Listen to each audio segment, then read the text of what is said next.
Well, firstly, it's an absolute honor and privilege to be invited here. I can see clearly the energy in the room and the respect for Mr. I have to pronounce his name right, Madukar. Is it's great. And if today is his 86th birthday, if he can be a role model for us to just be more healthy and conscious about the way that we live our life, for me, it's very inspiring. And I was very lucky last night to have dinner with the UHFF team. And it made me think about last night, why am I in this industry? What is my why? Why do I do what I'm doing? And hopefully today, when you go away, you can think a little bit about why are you in the industry? You know, what motivates you? And my reason is partly because of Sir, Mr. Baruka. If I can help people to age more gracefully, we are all going to age. Doesn't matter what age you are, whether you're already older or whether you're still young. We're all going to age.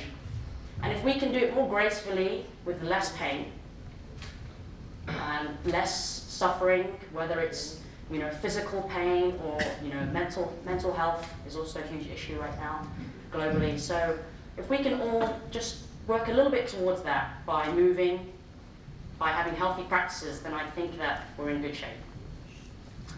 So thank you again. Also, I have to pronounce his name, Ashish, sorry. He did encourage participation from the audience. I know with a large group like this, sometimes it can be quite difficult. Please, if there are questions, raise your hand. I can't promise that I'll know all of the answers, but I will try. If you feel like it's not good timing, just make a note of it, and then grab me a break. We do have 2 breaks, brain breaks, I call them. Otherwise, it's a lot to just sit for 3 hours. And I'm going to get started. So today, this is our topic, reconsidering retention factors and how personal training can impact that.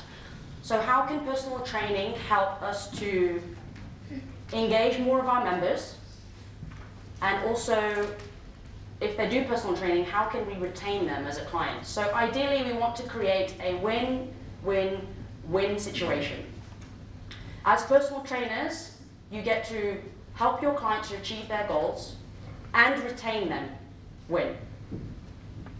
As the client, if they're working with you, hopefully they've achieved their goals and they're happy with your service. Win. Happy member, happy customer. And also as owner-operators, member retention is an issue globally. How can we retain them as a member to keep coming again and again to our facility? Win. Everybody wins. So today some of the content is going to talk about that. I will also talk a little bit about foundations for success. But before I go into that, I'd like to just give you a little piece of information.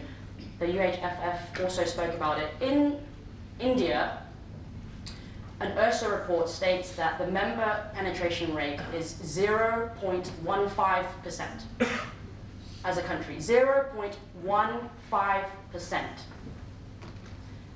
It's a little bit higher in your tier 1 cities. So what does that mean? There is a huge opportunity in India to engage more of the population who are not yet members, not yet moving, do not yet understand the benefits of physical activity or working out or going to a group class. So that's my challenge for you as a group. How can you engage more of the population, not the ones that are already members of gyms, already fitness fanatics, already enjoy working out, because they will work out no matter what. They've already embodied that healthy behavior. But how can you encourage more of the population? Maybe your mother, father, aunt, uncle, cousins, nephew, nieces, friends. So just think about that, 0.15%. Okay, just a quick check of the audience. I know that most of you are personal trainers, is that right? Who is a personal trainer here? Everyone put your hand up. Everyone that is a personal trainer or has been a personal trainer, put your hand up. Okay, keep your hand up. How many of you have over 20 years experience? Okay. Over 10 years experience? Okay, 5 years, roughly? And how many of you are quite new? So 2 to 3 years, 1 year? Okay, great. So we have lots of experience in the room here today. And how many of you are owner-operators? Owner-operators? A few of you? Okay, great. Essential. So today, this is the agenda. Will be broken down into 4 sections. Okay, the first one is going to be, so in this first session we're going to talk about understanding your client's needs. What are some of the foundations for success, as I mentioned? And also, what do we need to consider with new clients? So that's today, session 1, and also we will look at client assessment. We'll look at to assess or not assess. So I'll talk a little bit more about that later, and also what assessment protocols are available out there. There are many, many, many, many. So we'll touch on a little bit of assessment protocols. After the break, I will then discuss training protocols and products. So what I mean by training protocols is what type of training is most suitable for your client. Maybe it's functional training. We've heard a lot about the popularity of that. Maybe it's strength training. Maybe it's traditional cardiovascular training. Maybe it's group training. What is most suitable for your client? We'll also touch on a few of the products that fall into those categories. And at the end, we'll bring it all together.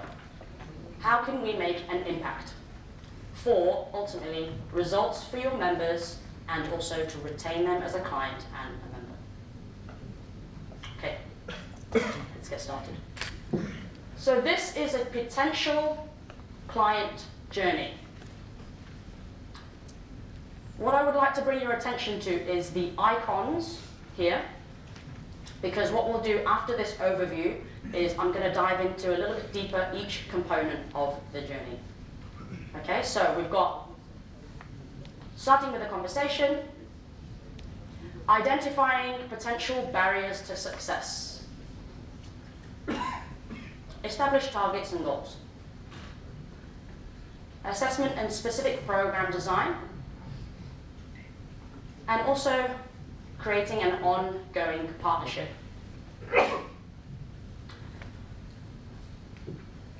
So these factors are going to contribute to how personal training, as I mentioned, can help to engage all of the members and also to retain them. Okay, so let's dive deeper. I'm going to move across this side. So the first part of a journey with a client. Do you do what I call a verbal screen?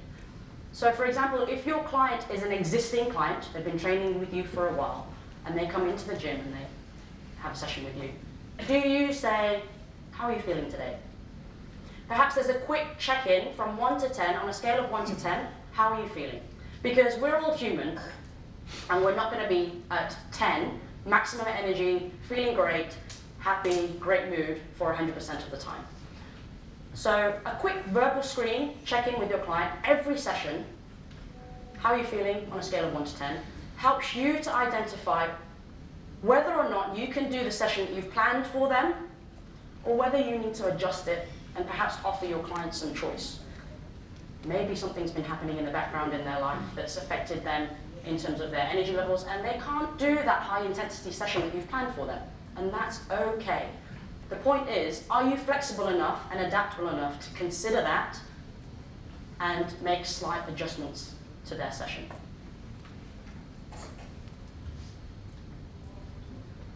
If they are a new client and they come to you,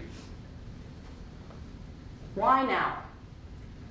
Why not 5 years ago? Why are they coming to seek your service or to join the gym now? What is their motivation? If you can find out what their why is, then it helps you to genuinely understand more about how you can be of service to them. So some people may have intrinsic motivation. So what I mean by intrinsic, it's inside. Maybe they want to feel more energy, they want to have more focus at work. Maybe they would like to be able to spend more time with their children, and they've got young children and they're very high energy, and they want to feel healthier. Or maybe it's extrinsic, they've been told to do exercise for their health. They've gone to their doctor and the doctor says, you need to do more exercise and lose some weight. Or that your wife or husband has gone, maybe you can consider joining a gym. Whatever the motivation is, it doesn't really matter. But if you understand what their motivation is, then it can be helpful. So this also kind of ties into emotional drivers. We as human beings are emotional human beings. So instead of just trying to think about and appealing to the brain, the logic, try to find out what the emotion is behind that. So if you can identify that through your conversation with your client, then it's something that you can just keep in your pocket when you're training with them. What do they enjoy? Some people might enjoy just going to the local park, and having a walk. Some people may not even enjoy the gym, and they will readily say to you, I actually don't enjoy going to the gym, but I know it's good for my health. And if you know that, there is already a challenge that presents itself. So how can you make it more fun and more engaging for them so they want to keep coming back? They have a positive experience, so they want to keep coming back. Do you consider your delivery style, the way you coach your client, do you consider your delivery style? If you only have one delivery style for all of your clients, may not be the best approach. You may have a client that's a little bit more shy, and not sure about what to do, first-time exerciser, may require more patience and more guidance. You may have somebody who is already exercise fanatic, has moved districts, wants to join a gym, already converted to exercise, and you can just train them the way that you want. No injuries, everything, fun. So think about your delivery style that's most suitable for them. And Ashish mentioned before, do you remain curious and open, genuinely curious about them? When they're talking to you and telling you their story about their why, and I want to lose weight, or I have this event I want to train for. Can you remain curious and open without quickly jumping to the solution? You already have a training program in mind. I already know what I'm going to do with them. This is what I'm going to do. It's going to be great. Can you remain curious and open? So let's start with a conversation. First part of the journey. Next is identifying potential barriers to success. So if you can, in the the beginning with your client, in your partnership, in your relationship with your client, if you can identify what these potential barriers are very early on, then most likely, not always, most likely, you will increase the likelihood that they will succeed. Or at least they will build that relationship with you and trust that you are trying to help them the best that you can. Have they had any previous injuries? So back and knee injuries are very common. If they've had a previous injury, how? How did they get that injury, and how many years ago was it? Does it still cause them pain? And does it still affect the way that they move? Discomfort. Maybe they don't have any previous injuries. Great. Very important to know that. Their health history. Perhaps you have a client that has high blood pressure. But if they don't declare that to you in the beginning, potentially it could be quite dangerous, if you do high intensity training with them. So it's really important to try and identify that. And also to ask the question, because clients may not readily give you this information. It may require you to ask questions. Is the client time poor? Do they have a full-time job and also have children and the list goes on? Are they time poor? Are they already saying to you, I really want to achieve this goal, but I really don't know how much time I can dedicate to this? If you can identify that in the beginning and be more flexible based on your schedule, and theirs, then that may be breaking down the barrier. Excuse. That's just my opinion on how you manage that. So are they time poor, or can they work out 3-4 times a week? Great.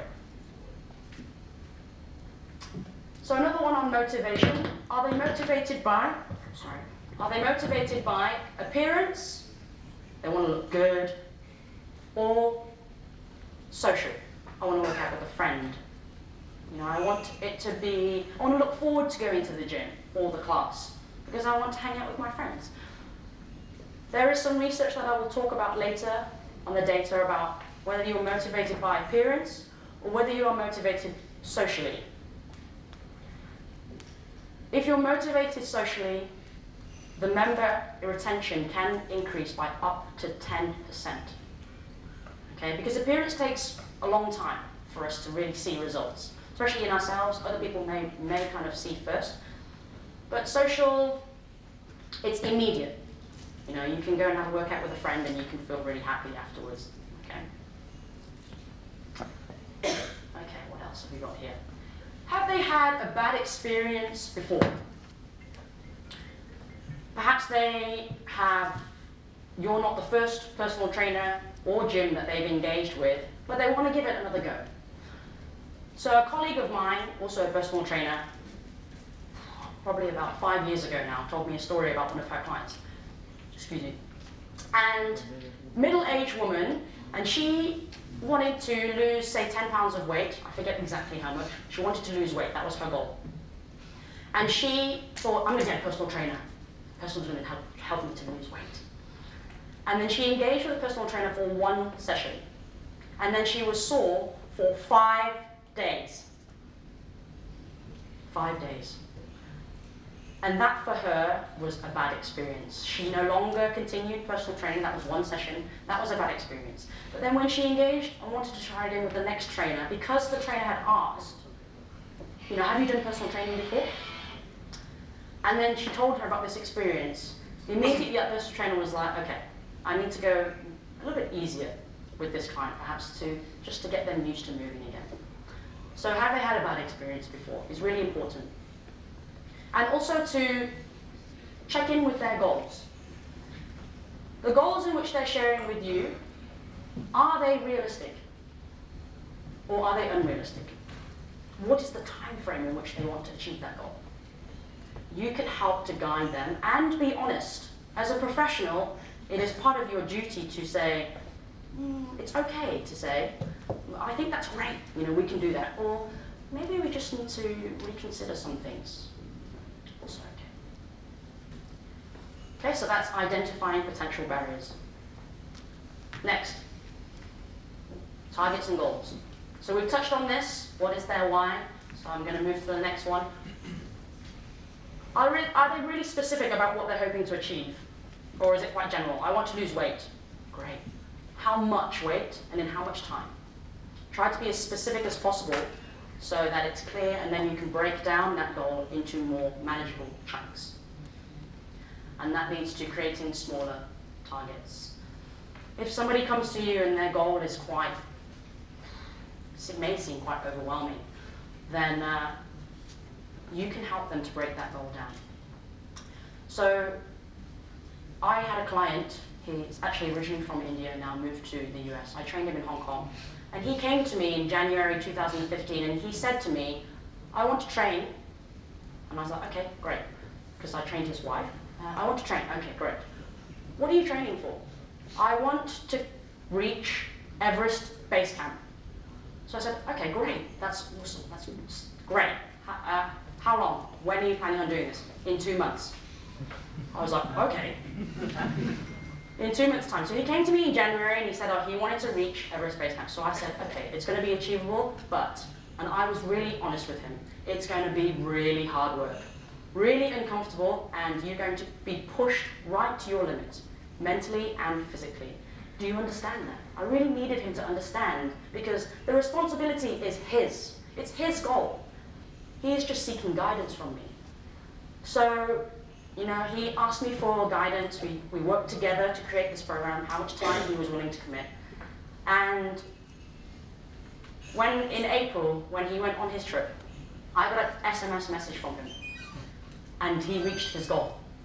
So that is also part of my why.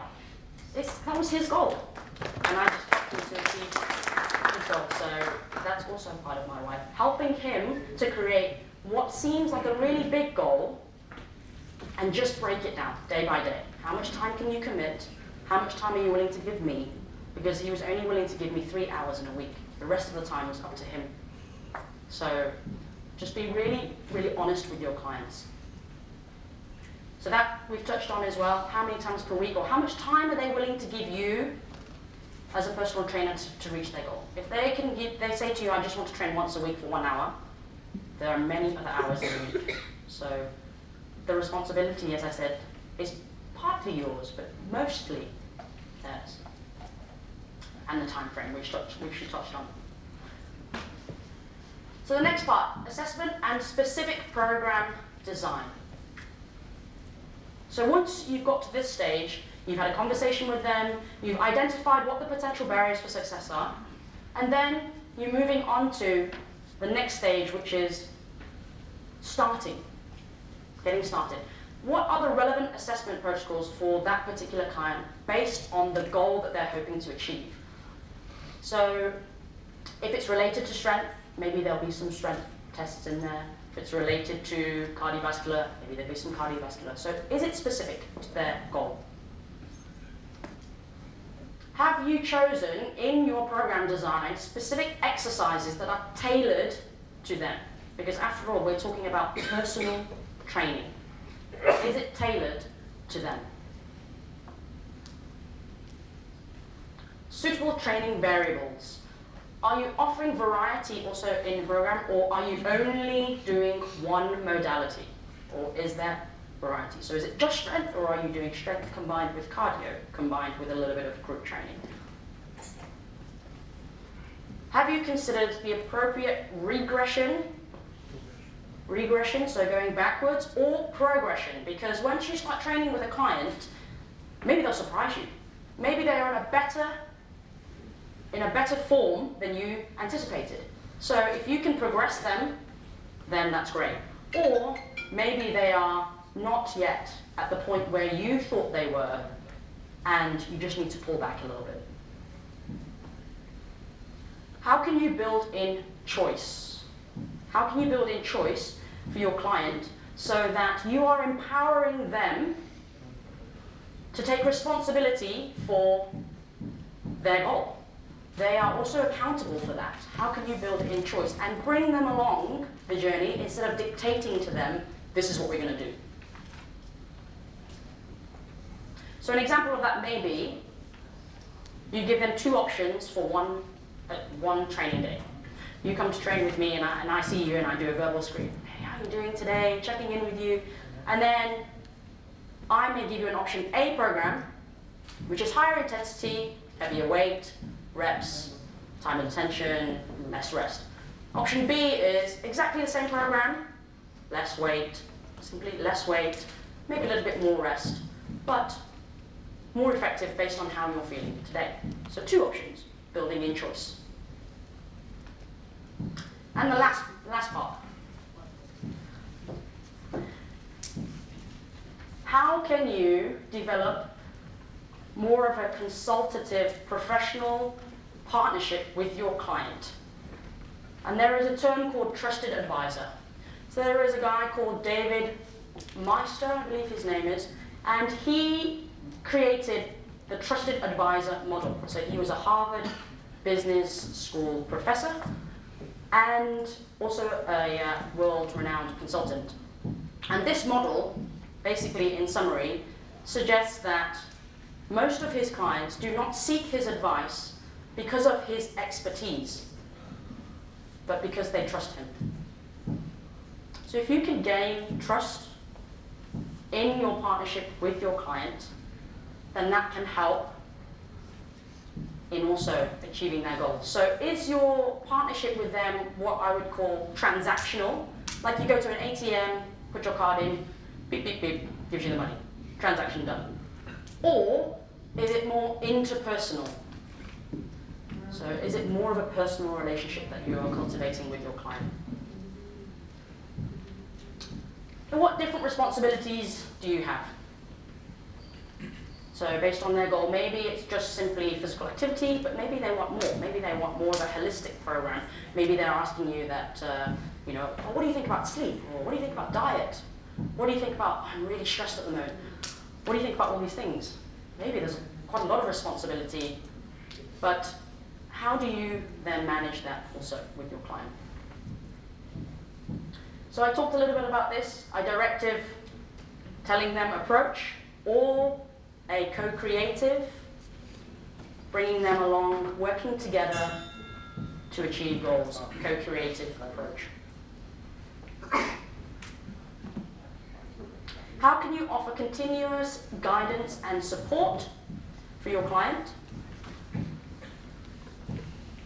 How can you ensure, as professionals, that you make every effort to part with credible and accurate advice for them?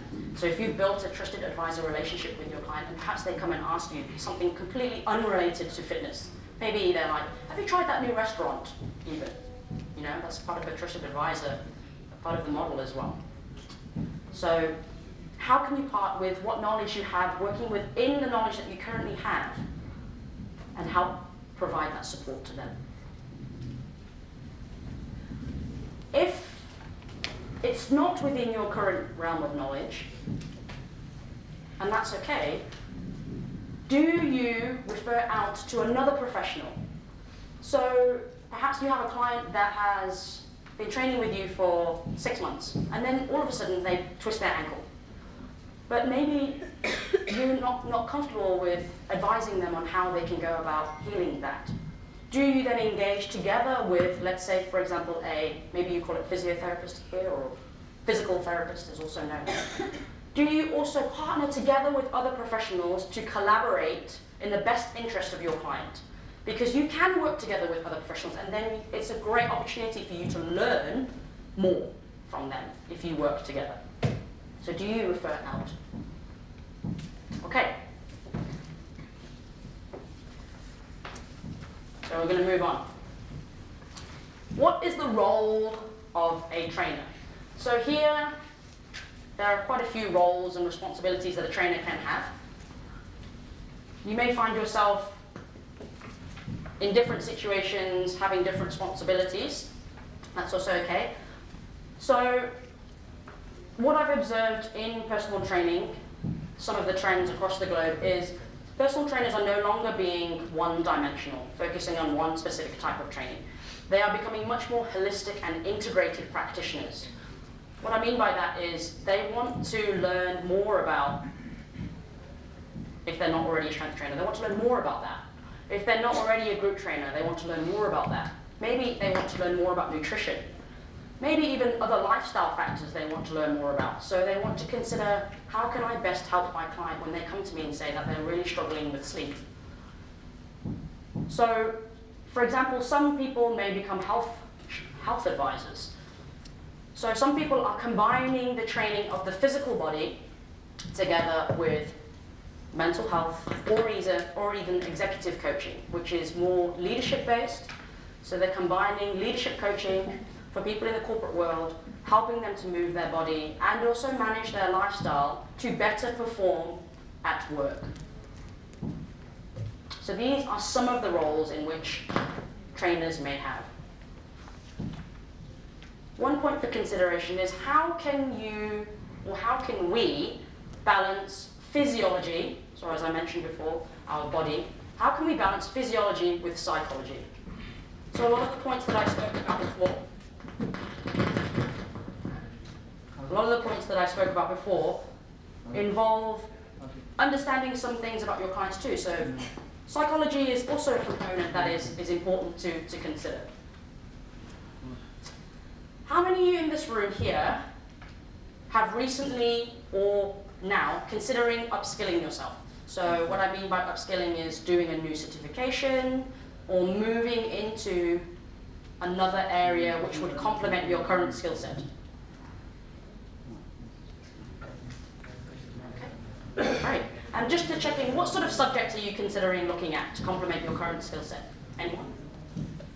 Calisthenics and biometrics, more of learning. Calisthenics and biometrics. Great.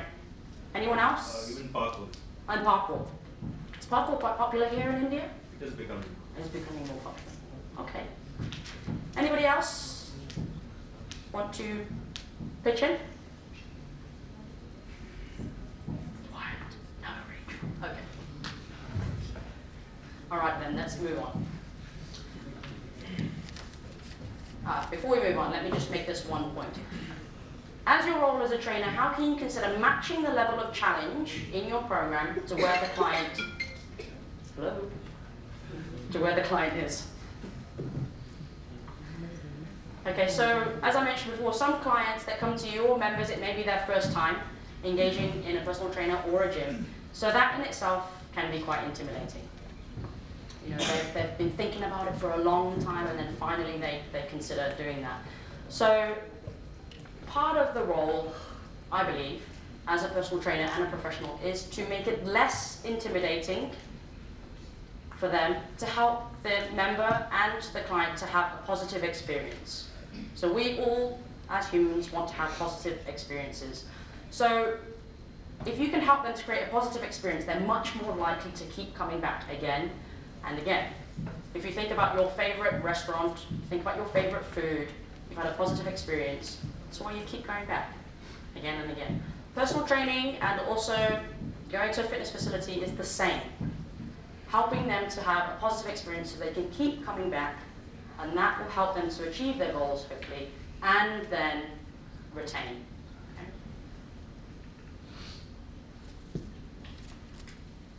Great.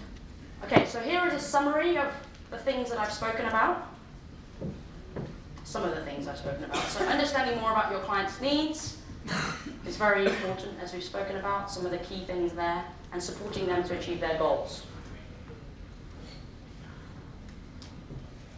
This morning, it was, as I mentioned, the opening was very inspiring, but I think ultimately as personal trainers and owner-operators in the industry, we have a professional obligation to our clients, because we have the ability to impact their life in a very, very positive way.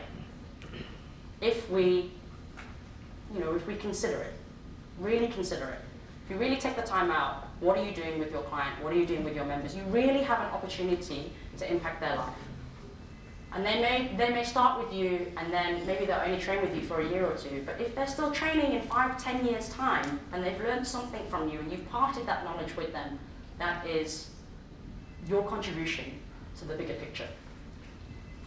So, all of you here today, are part of that, part of the industry and the community that can help elevate the fitness and health industry in India. So, just keep that in the back of your mind too, that you have the ability to impact people's lives in a very positive way. Okay, before we move on to the next section, I would like to open the floor to any questions that are bubbling in your mind, anything that you're unsure of that you would like me to go over again on understanding client needs.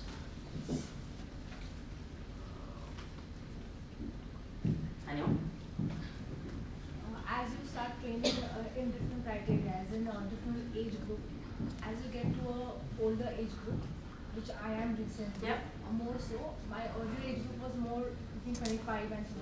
Yep. Now I'm progressing to 55 and 75 plus. Yes.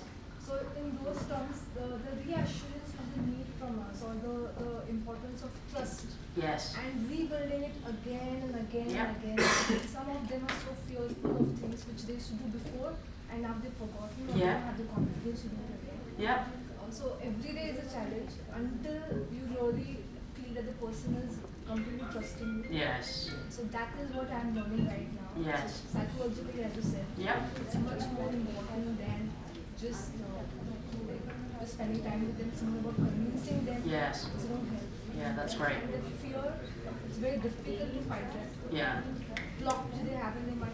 Yeah. So, sorry, what's your name? Priti.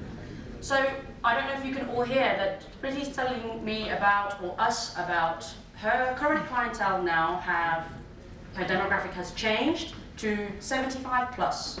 So the 65 to 75. 70 to 75, sorry.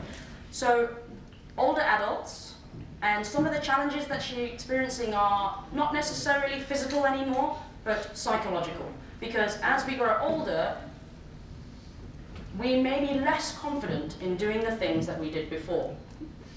So I'm actually going to touch on active aging, we actually call it. How can we, active aging is actually a global trend that is coming through across many countries because there is a demand for it. So you're not alone in your challenges. But part of that continuous support in patients, working with clients that are older, is very different to your previous clientele, which is maybe in their 20s. Absolutely. Yeah, so, and I think that that's great. Professionally, that's also a development area for you. Every day, maybe learning something new, so that's great. Great. Anyone else want to speak? Doesn't have to be a question, could be a insight. How would you like, suppose that, Sorry. understanding the client needs, suppose that the client has previous. We're going to give you a mic, so everyone can hear you. In this section, like understanding your client's needs, Yes.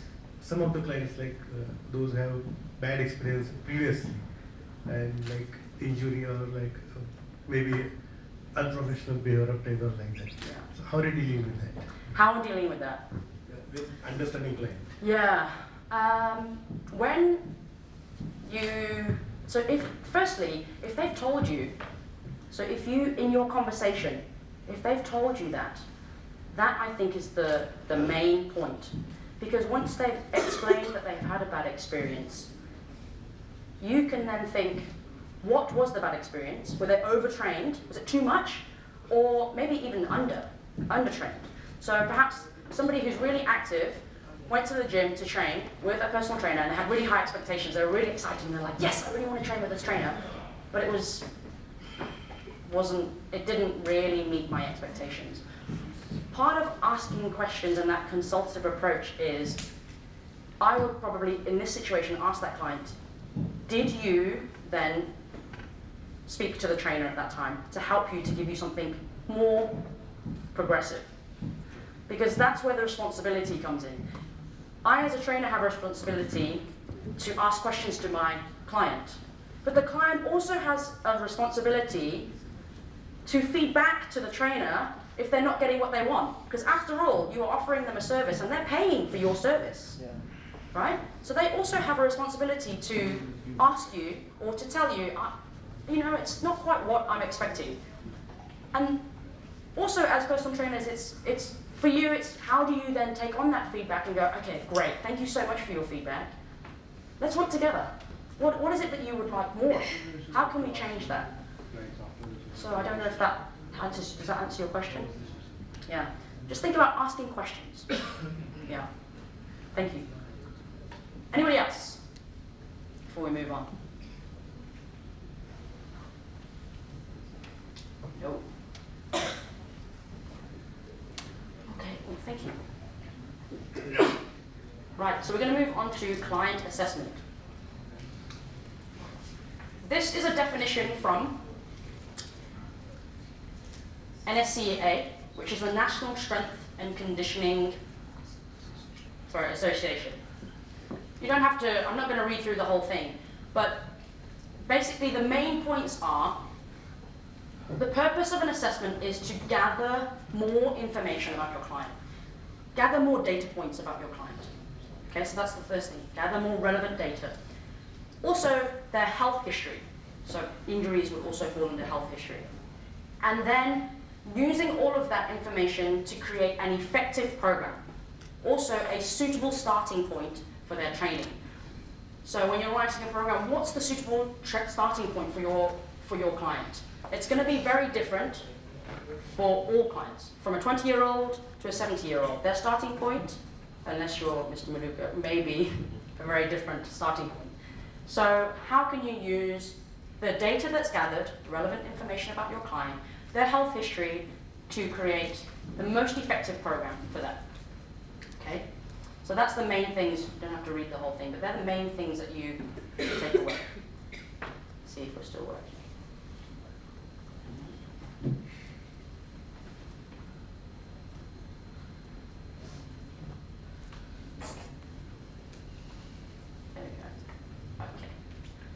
Okay, so 3 points: relevant data, health, history, and effective programming.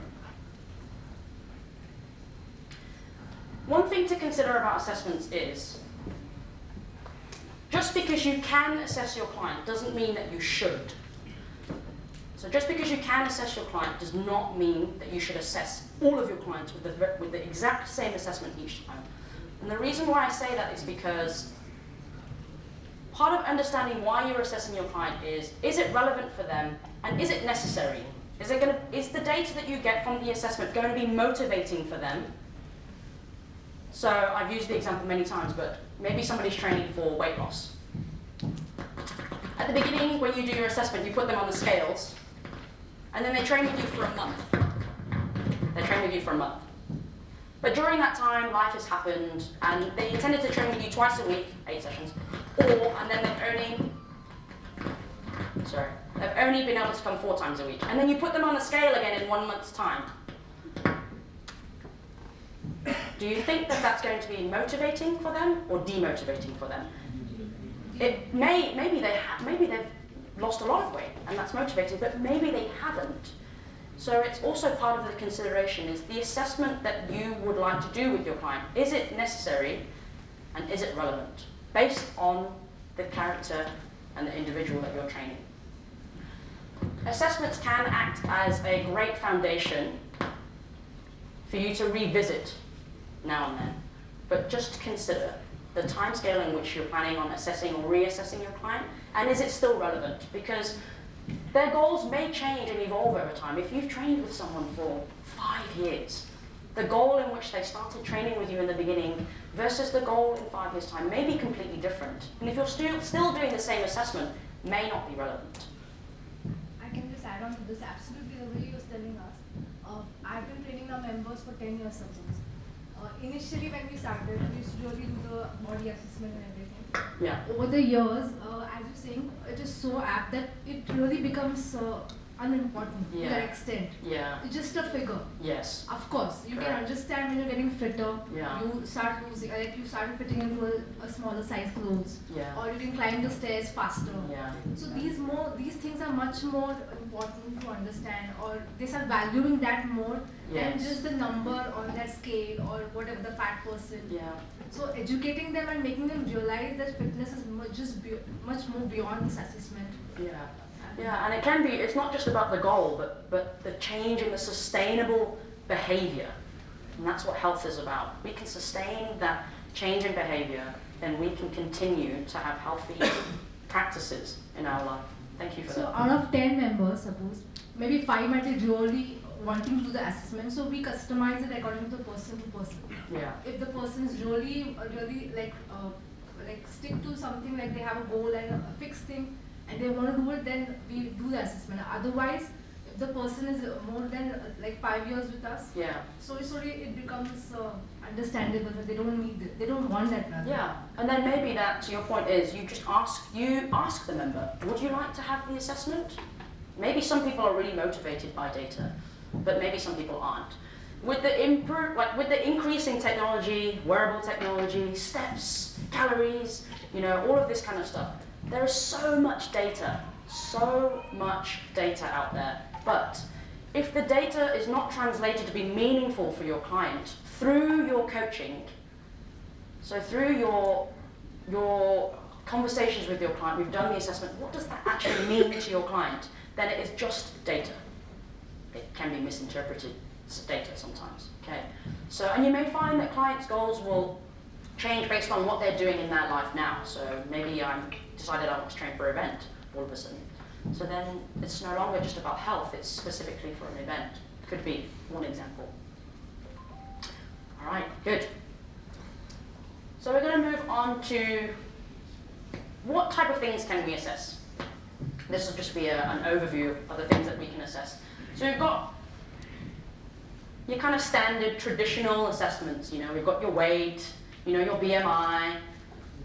Some people, I don't know here, maybe a DAX. If you do a bone mineral density test, may be able to offer that. Some people may be more motivated by understanding exactly how much their body fat percentage is and their muscle mass. So these are kind of standard, especially the one on the scales. Okay, so then other things. Maybe we just get old school. We take a tape measure out and we measure the circumference of your waist. Or we measure the circumference of your thigh, your quad, we measure the circumference of your, okay? So maybe that's motivating for them, or not. Depending on your client's goals, maybe you'll do some strength tests with them. Maybe you have an athlete as a client, so you want to do some sport-specific tests, some agility, speed, plyometrics, you've mentioned, gentleman here, you've moved. Or maybe you just do some movement-based tests, so maybe it's movement patterns, you know, lunge, squat, maybe you're looking at their gait, how they're walking, running. So those are also some tests that we can do. Maybe, when we spoke about the evolution of personal training, maybe you want to start looking at how you measure some of their lifestyle factors. There are, as I mentioned now, there's a big trend with wearable technology. There are ways in which you can measure sleep. You know, maybe you ask them to keep a food diary. Maybe there are ways in which you can measure stress as well. And also movement, which is duplicated there. So movement as in, this one here is more about specific movements in the gym. This one here is just daily activity. Do they walk enough? Do they move enough? Or are they quite sedentary? Okay, so there are some considerations. Another thing to think about is how accurate is the data that you're getting? So it's just something to consider if you are assessing how accurate, what's the level of accuracy there. And then other factors here, list of heart. Maybe they go and see a doctor because they've mentioned to you that they've recently had a health check, or maybe they have high blood pressure. Maybe you want to check their cardiovascular health. This term here, heart rate variability. So a lot of wearable technology now either uses heart rate, which is your beat to beat, or they use heart rate variability, which is slightly more accurate because it measures the gap in between each heartbeat. So HRV also corresponds with stress. So essentially what we're doing is we're measuring the stress center in your body. It's called your autonomic nervous system. So there's an accelerator in a car and a brake, 2 branches. Okay, so HRV helps to measure that, to understand somebody's stress level. And blood pressure. So it's quite a lot here. So these are there for your consideration. Again, are they relevant or not? Okay, so let's look at some of the trends that are in the industry. So this here is ACSM 2019 Top 10 Trends. If you are interested, ACSM has just released the top trends of 2020. So if you Google worldwide top trends or ACSM, go on their website. The article is available for everyone. So if you're interested in reading what are the top trends that are coming up, then you can access that on the ACSM website. So in the introduction, we heard about some things in India that are quite popular. So functional training here is in the top 10. We've spoken about fitness programs for older adults, HIIT training, high intensity interval training, group training, body weight is a traditional training modality that's still, protocol that's still there. So I brought your attention to those because those are the ones that when I talk about training protocols and products, I'm going to speak about. So I'm going to speak about group training and HIIT, high intensity interval training. I'm also going to talk a little bit about fitness programs for older adults, body weight training, functional training, and cardiovascular training, which is not on here, but I'll also talk about that.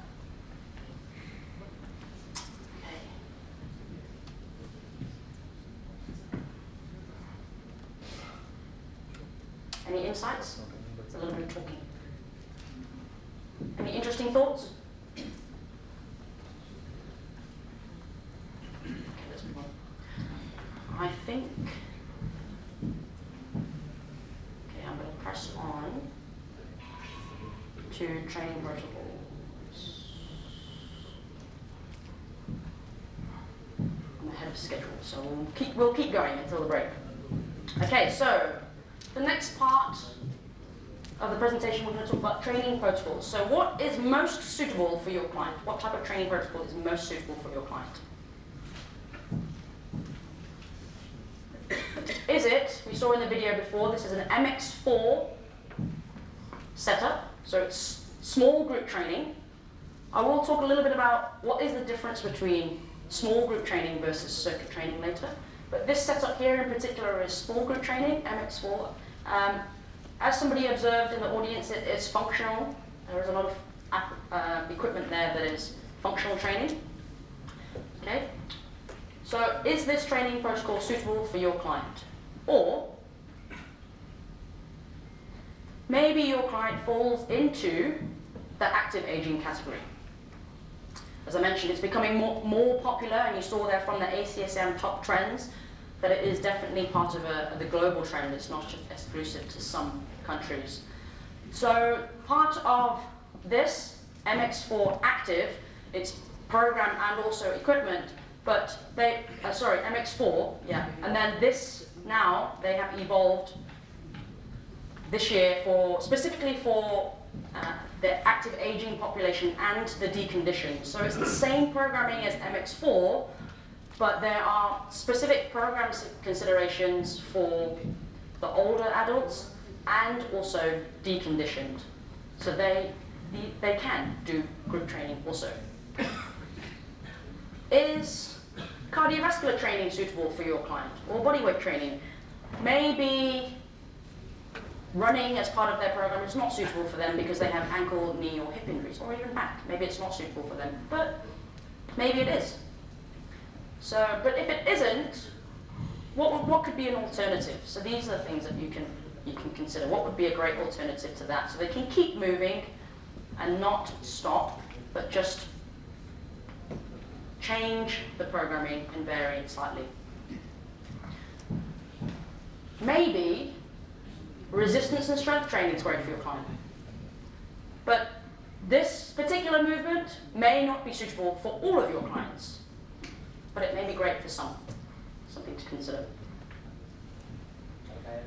And this is actually an element of CrossFit. So I'm sure you're all familiar with CrossFit. Has a strength component and also a HIIT component. So this is this picture here is supposed to reflect HIIT training. So how many of you do or have done CrossFit? Anybody here in the room? One at the back, two. Okay. So, as I mentioned with the other training protocols, it may or may not be suitable. This may be a bit too high intensity for some people. Even this gentleman here, you can see it's too high intensity for him. Okay, so a good thing to ask is, are they physiologically ready? So physically, are they ready for this? And also psychological readiness. So doing HIIT training can be quite uncomfortable for people, so something to consider there. All right.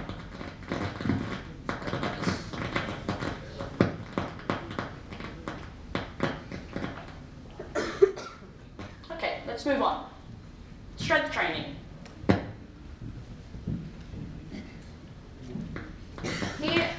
In this picture here, there are lots of different types of equipment that can achieve strength training.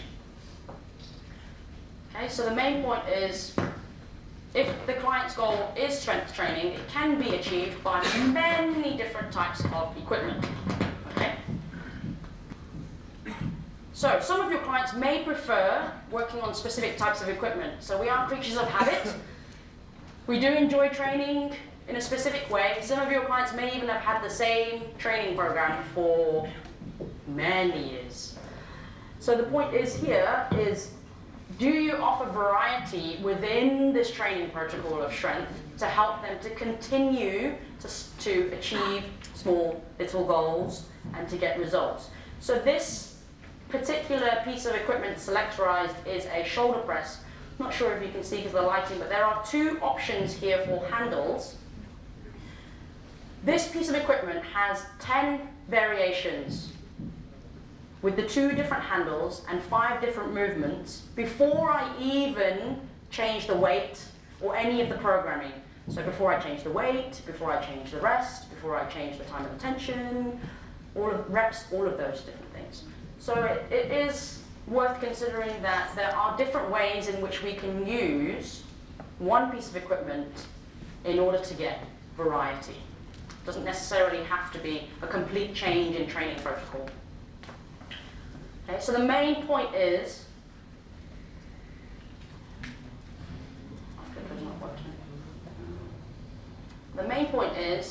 do you offer variety of equipment to create a different type of training stimulus in order for results to be achieved, and, as I keep mentioning and repeating, retention of your client. Okay, so variety is key. Why is this so important? If your client is to, as I mentioned, do the same training program for 6 to 12 months, one, it's probably going to be very boring, or some people may want that. But one, it's going to be very boring, and then they will plateau eventually if you're doing exactly the same thing. So unless we can create different types of training stimulus, the body is very clever, it will learn very quickly and adapt to that. So unless we change it, then we are going to be less likely to achieve results. Okay. All right. Okay, let's move on to functional training. Functional training is considered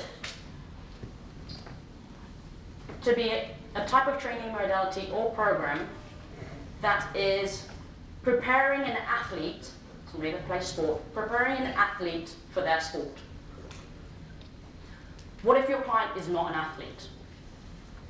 What if they're just part of the general population and they want to train for health?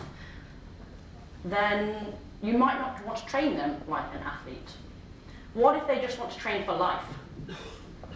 They don't want to train for sport, but they just want to train for life. They just want to be more functional in life. They want to be able to stand and sit from a chair. They want to be able to walk up and down stairs without pain or the fear of falling. Maybe they have a job which requires a lot of lifting. Maybe they need to understand how to lift something with correct posture, form. Whatever it is considering in part of your assessment and conversation at the beginning, what are some of the daily activities that they do? And how can you better prepare them for that? So fit for life, instead of just fit for your sport. So when we're looking at functional training, I mean, this is where we speak a little bit about the older adults, is that fit for life. This active aging category falls into that. How can I be more independent, more confident, enjoy life more, that when I grow older or as I get older? Because with the active aging population, most, if not all of them, want to remain as independent as possible. They don't want to have to rely on other people. So if you can help them to do something simple like this is a simple stand and sit exercise. Stand, sit, they walk 10 feet, and then they come back, and it's timed. It's quite simple, and then you can measure whether or not they're improving or not. So it can be quite simple. It doesn't have to be very complicated with training. And as I mentioned before here, this is group training set up. Under the training protocol of functional training, but this here, as you can see, is the MX4. Part of it is understanding, does your client prefer to do functional training in a one-on-one setting? So would they prefer to do functional training in a personal training session one-on-one? Or would they enjoy doing functional training in a group setting? Choice. You build in choice for them, okay? And variety. All right. So that's touching on functional training.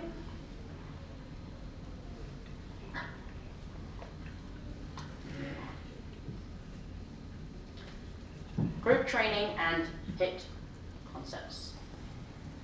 So you're all familiar with high intensity interval training? Okay, good. This here is one form of HIIT training, circuit training. So if you look here in the icons, in circuit training, each individual is doing a different exercise. So that's also part of that can be part of the HIIT group training. How many people here have heard of Tabata training? Okay, great. Tabata training. Yep, so Tabata also falls into HIIT. I'll speak a little bit more about Tabata training shortly. Other forms are Sprint 8. So Sprint 8 is a feature on the Matrix cardio equipment, available on some of them, and basically you push a button on the cardio equipment and it helps to do a 20-minute HIIT program, and I will speak a little bit more about group training shortly. Alright, so I'm actually going to pause here, but before we go on a break, I would like to engage you all in an interactive poll. Everyone here has a mobile phone, correct? Alright, great. Grab your mobile phone and punch in this website. Okay, so we're going to do an interactive poll. Once you visit this website here and you punch in the code that is at the top here, 962885, it will take you to a question. The question is,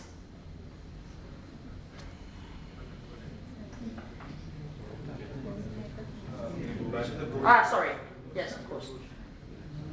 Here you go. The question is about personal training. How long should a personal training session be? Okay, and then there's 3 answers that you can choose from. So you can either do that now immediately or you can do it on a break. And what we'll do after the break is we will, hopefully you will have all participated, we will collect and gather all of the information, and then we'll reveal the score. But before we do that, has everyone got that?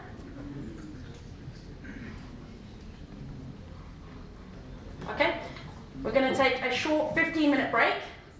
Yes? I have a question. Sure. Do you need a mic? Sorry, it's just coming.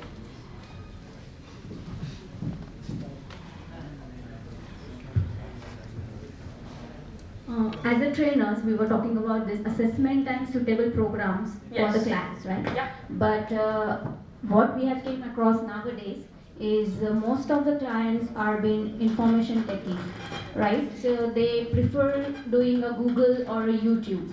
Okay. So while assessing, even though we know that something is not suitable for them, but they want to fall into it.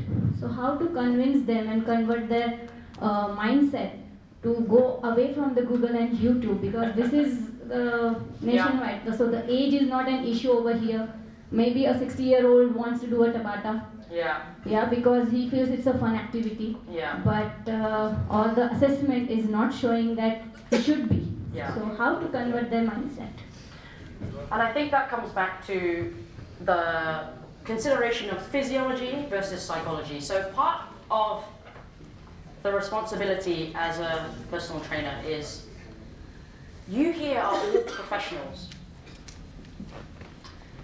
So if you're trying to part some guidance to somebody, my question would be to them, so if they've come to you and they've gone, oh, I saw this really cool workout on YouTube, can we do that? My question to them, my first question would be to them is, why? Why do you want to do that workout? Then you learn a little bit more about their mindset. So one answer may be, oh, because it's really cool and I've seen this person do it. That might be one answer. Or it may just be like, I just want to try it. Can we do that? So if through your coaching, and your inquiry with them, you understand more about where their mindset is, are they truly open to you as a professional guiding them and putting their health first, or have they already got their mindset on that, that's what they want to do? That's very difficult to then change, but requires much more of a, and this is leading into a different type of coaching. And I think asking questions into why can take them into understanding more about, so a deeper level, trying to take your client to a deeper level psychologically about why do they want to do that because it's a fad. So is that because they feel like they want to feel included and part of another community? Or maybe it's FOMO. Are you all familiar with FOMO? Fear of missing out. So to truly understand more about the psychology of your client requires quite brave questioning sometimes from you as a professional, but understanding that ultimately it's about their health. So if it's not good for them, then you're honest. You know, these are the reasons I present to you why I don't think it's suitable for you, but we can do a variation of that. So they can still do Tabata, a variation of Tabata, maybe that's suitable for them. So what you're doing then is you're adapting the program for them so that they feel that you're listening to them and accommodating them, but you're still prioritizing their health. So they still feel good because I get to be part of that, you know, that cool program or whatever it is. But at the same time, you as a professional have gone, okay, like they really, really want to do this, so I'm not going to take that away from them, but how can we reduce the intensity so it's more suitable for them? Does that answer your question? Yes, and the second case scenario where the suitable program, for example, a person is a functional training, right? But when we ask them to do it, certain exercises, they won't do it. But if it's a dance training and the same exercises are being taken in that, they enjoy it and they do it without any pain. Okay. So I understand the question correctly. You're talking about a personal training setting you're asking them to do versus a group training session. What was the question again? I'm sorry. I just have to clarify that point. Yeah.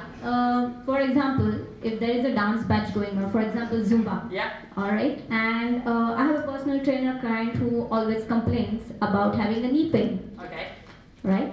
And maybe the suitable program is strengthening right now. Okay. But doing the Zumba, doing the squats over there, but not in the training program, is a little bit contradicting. Yes. So how to deal with these kind of people?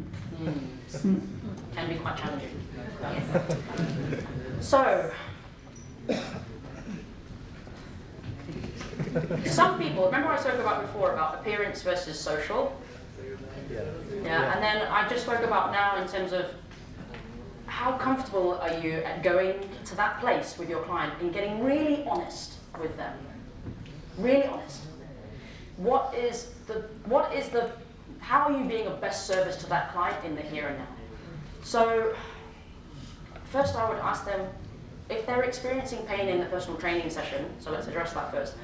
Why are they experiencing pain in the personal training session, and under what exercises and which part of the movement are they experiencing that? So then you can look in a little bit deeper and then help them to try to relieve that pain in personal training session. Remember I spoke about the verbal screen? Verbal screen, if it's this situation, perhaps you've done a training session with a client and then they experience pain. And then you've worked with them for that session, and then that evening or the morning after, so probably the morning after, you just send them a message. Hey client, good morning, how's it going? How's the pain in the knee today? And maybe they'll say to you, same, worse, or actually it feels better. Then you know as a professional what you did in your program with them that day is probably on the right track. Hopefully it's going to be same or better, not worse. Sometimes, in some cases, it may be worse. But I think there is an opportunity for reflection for you as a professional. What am I doing with my client, and how can I change that so that they reduce their pain? Because pain is a very strong motivator for people. If you experience pain, you want to get to a point where how can I not have pain? And if you can be that person that guides them patiently and supports them in your one-to-one session to not experiencing pain, they will keep coming back to you. They will trust you, and they will probably just, because they may be been experiencing pain for a long time and you've helped them. But the group session, it's probably because the activity is slightly different. And then also there is different energy in a group training environment. So sometimes it can be psychological. Definitely, yeah. So Sometimes. we have to play with the psychology a little bit. Yeah. With the same exercise. Yeah, I don't know if the word play, I think for me is just like, it makes me a little bit nervous, but definitely coaching them step by step. And it's keep checking in with them. So we're going to do this exercise right now, and you're going to, what we call signposting. You're going to tell them at the beginning of the session. So you've come to me and we've done this session. I know that you're experiencing pain. Are you happy to try this? They'll tell you, no, I tried that last time. It's okay, fine. Are you happy to try something different? So remember we spoke about how are you building in choice and how are you building in a co-creative approach with your client so that they feel like they have more say in their program. So it's not just you saying, okay, great to see you, let's go.